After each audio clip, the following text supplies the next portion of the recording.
franceinter.com. Tenez-vous bien, 5, 4, 3, 2, 1, 0. Un jour tout neuf. Brigitte Passion. Je viens d'avoir 23 ans. Non pas que je suis levée tôt depuis 23 ans, mais que mon éducation s'est construite autour de France Inter depuis 23 ans, avec quelques défaillances et de rébellions. J'ai appris à me révolter et c'est ce que je suis aujourd'hui. Micha, bonjour. Bonjour. Micha Günther, vous avez donc 23 ans. Oui.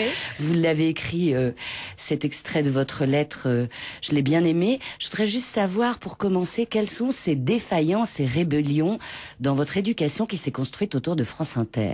Ah, c'est parce que mes parents écoutent depuis que je suis toute petite France Inter et vu que j'étais adolescente, j'ai un peu dérivé de radio en écoutant Énergie, mais bon, je me suis rendu compte que ça va à rien. Ça n'a pas duré longtemps? Mais non, parce que ça m'apportait rien finalement et France Inter m'a apporté dans mon éducation voir comment la société actuelle se faisait, etc.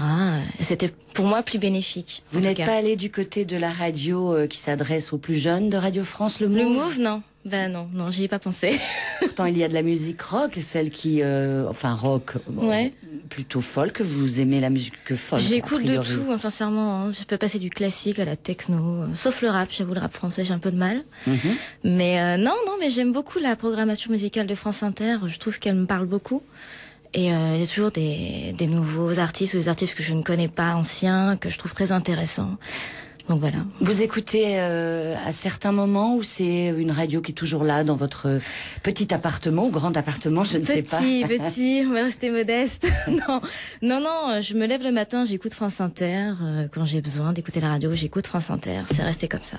Elle est là. Allez, oui, bon. Elle est présente. Alors, je vous propose, à vous tous qui êtes avec nous ce matin, 5h09, je vous propose d'écouter notre invité d'hier matin, Arnaud Gérard. Consultant, il parlait de 2 points essentiels dans son travail au sein des entreprises avec les hommes et les femmes. Dès qu'on amène un changement, une perturbation, ça veut dire que les gens vont ressentir 2 émotions qu'on aime du tout ressentir, qui sont le deuil et la peur. Le deuil parce qu'il va falloir abandonner ce qu'on connaît, et la peur c'est qu'on ne sait pas très bien ce qui va nous arriver, donc c'est la peur de l'inconnu. Quand le deuil est tout seul ou la peur est toute seule, on sait à peu près gérer chacun ces émotions-là. Les 2 ensemble, c'est très difficile. Micha Günther, oui. On commence fort avec le deuil et la peur, mais ça m'a fait penser encore une fois à votre lettre, puisque dans votre lettre, vous parliez non pas du deuil ni de la peur, mais de l'angoisse. Ouais. De l'angoisse que c'est d'être une toute jeune personne qui a une détermination absolue à réussir présentement, avez-vous dit. C'est une angoisse qui est très présente au quotidien. Comment vous la gérez alors, cette émotion-là? Oh, en l'affrontant justement, c'est ce qu'il faut. J'ai pas le choix de toute manière, c'est que mon père est déjà quelqu'un de très stressé et je pense que j'ai hérité de ça. Mais je trouve que c'est une force que j'arrive à avoir justement d'affronter cette peur, ce stress à chaque fois permanent. Et je me dis que quand je commence à stresser, ça veut dire que quelque chose d'incroyable va m'arriver. Et donc j'ai pas si peur que ça finalement. C'est quelque chose que j'ai envie d'atteindre finalement. Donc je trouve ça vachement intéressant. Et là alors, vous êtes dans quel... Je suis hyper stressée, mais ça va. Ça veut dire que quelque chose d'incroyable va vous arriver, oui, Micha. J'espère. D'où vous viennent ces jolis noms et prénoms, Micha Günther? Alors, je suis une Allemande algérienne. Mon père est d'origine allemande, mon grand-père était allemand. Et ma mère, est née en Algérie française. Et Micha, c'est ma mère et mon père qui l'ont choisi, c'est russe, parce que c'est pas commun. Ma mère voulait quelque chose d'original, donc voilà. Oui, et votre père était menuisier? Ouais. Et je crois qu'il a encore, je pense. Vous croyez? Mais non, parce qu'il travaille à la mairie de Fréjus, et vu que j'habite loin maintenant, j'ai plus trop le temps de les voir, donc c'est un peu compliqué. Voilà, vous êtes de Fréjus, mais vous n'y retournez apparemment donc pas? Pas vraiment les moyens. Puis bon, j'ai plein de trucs à faire, donc je vais souvent à Lille pour des projets, etc., avec des amis, donc... Alors on verra pourquoi Lille, hein? Oui. Parce que ça a été le lieu de vos études, oui. Des études importantes. Quel a été le premier déclic avec l'image, puisque nous allons découvrir que vous voulez devenir réalisatrice? Juste comme ça, un petit moment important dans votre jeunesse. Ah, mais c'est encore mes parents. C'est-à-dire qu'ils avaient une caméra, je sais plus comment elle s'appelle, une grosse Sony qu'ils avaient quand on était petits avec mon frère, et puis ils nous amusaient à nous filmer quand on était petits, avec le bébé nageur, etc. Et je me souviens que je la manipulais, j'aimais bien cette idée que de voir la vision de l'image que j'avais dans mes yeux dans un petit appareil comme ça. Et du coup, je trouvais ça génial. Et j'essayais de faire des beaux plans, comme des courts documentaires, etc. Et je lui dis peut-être que ça peut me parler un jour, mais c'était pas encore présent. Puis au fur et à mesure, j'ai été au Festival de Cannes. On avait vu une projection avec ma mère et ma grand-mère de films d'art et d'essai, où j'avais rien compris. Mais c'était sympathique. Et vraiment, le vrai déclic, c'était quand j'ai été voir Georgino. C'est un film de Laurent Boutonnat, qui n'a pas eu beaucoup de succès, mais je trouvais sa façon de faire et de réfléchir très intéressante. Et là, je me suis dit, je peux faire quelque chose avec ça. Alors, vive Laurent Boutonnat, on va dire. Ça me permet de vous rencontrer ce matin. Je vous donne un petit rendez-vous à 5h50 avec notre chroniqueur du mercredi, c'est Daniel Fievé. Il fait la chasse aux idées reçues. Ce matin, il va nous dire, c'est pas vrai de penser que quand on est fatigué, on doit faire une cure de vitamines en comprimé. Notre vitamine, pour l'instant sur France Inter, c'est Arnaud Florent Didier. Je vais au cinéma. Je vais au cinéma.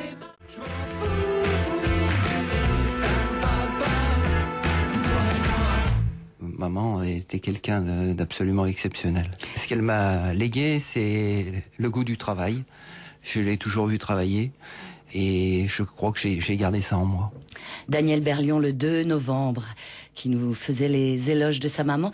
Micha Gunther, vous qui avez 23 ans, pouvez-vous dire aujourd'hui que votre mère vous a légué quelque chose ? Oui, elle m'écoute d'ailleurs. Alors, allez-y, c'est le moment. Oui, non, bien sûr que mes parents, parce que je voyais mes parents toujours travailler d'arrache-pied. Et ça, c'est une force, oui, que je pense que moi, mon frère, on a eu, et on a encore, j'espère. Ne jamais baisser les bras. Jamais. Votre frère s'appelle Tristan, encore un joli prénom. Quel âge a-t-il ? 20 ans. Et alors, il veut toujours être cycliste professionnel ? Oui, j'espère, oui, non, mais il a eu quelques petits problèmes de santé, du coup, il a dû arrêter. Mais il fait toujours des entraînements, il s'entraîne, c'est bien. Alors, on écoutait tout à l'heure Arnaud Florent Didier qui disait « Je vais au cinéma », c'est à noter un album France Inter. Je suppose, Micha Gunther, que vous allez beaucoup au cinéma. Oui, j'essaie d'y aller souvent. Allez, le dernier film là que vous avez vu. Oh là là, j'ai vu tourner, j'ai pas été très souvent, j'ai pas eu le temps. Je suis désolée, mais tourner était génial d'ailleurs, de Mathieu Amalric. Vraiment, j'ai beaucoup aimé. Mais sincèrement, je suis un peu débordée. Alors, qu'est-ce qui vous déborde ? Ah, mais j'ai plein de petits projets. J'ai des amis qui font des petits projets de musique. Je demande de faire de leurs clips. Je fais des festivals. J'écris beaucoup aussi. Je vois beaucoup de monde. Je sors beaucoup parce qu'il faut se nourrir de la culture des autres justement pour arriver à faire quelque chose d'assez sympathique, pardon. Oui. Assez intéressant. Et du coup, ça prend beaucoup de temps, surtout à Paris. Alors, quand vous dites j'écris, vous écrivez non pas des livres, mais des films. Oui. Vous êtes aujourd'hui réalisatrice de courts-métrages pour l'instant. Oui. Vous avez fait une école à Lille, c'est ça ? Qui est une école d'art ? D'art appliqué et du textile, les SAT à Roubaix. Du textile, non, j'ai pas touché au textile. Mais alors, en quoi cette école a été importante ? C'était une mise à niveau en art appliqué, c'est pour aller en BTS, dans un étude supérieure, un bac+2. Et là, j'ai rencontré énormément de monde qui s'intéressait justement. Il y avait même des que moi. Mais justement, je me suis rendu compte que les notes me barbaient, les cours me barbaient, et que j'avais besoin de l'expérience de la vie active pour comprendre que c'était la vie et vouloir ce que je veux faire maintenant. Et j'ai rencontré Pierre Morel, un ami de mes parents, qui est réalisateur, qui travaille avec Luc Besson, qui a réalisé Taken, entre autres, ou Banlieue 13 comme film, qui sont pas les films que je préfère, mais bon, on a parlé beaucoup avec lui, et c'est lui qui m'a dit, mais viens à Paris, fais tes trucs, et tu peux peut-être y arriver. Et du coup, c'est pas tombé dans l'oreille d'une sourde, je suis descendue à Paris et j'ai fait mes trucs. Et alors, ces trucs dont vous parlez, il s'agit quand même de films. Oui, j'ai un peu galéré quand même, parce que je suis arrivée sans rien, j'ai fait plein de petits boulots, etc., pour payer, il faut bien manger. Oui. Et avec mon petit caméscope, j'ai demandé à des amis de Lille de m'aider à faire un court-métrage.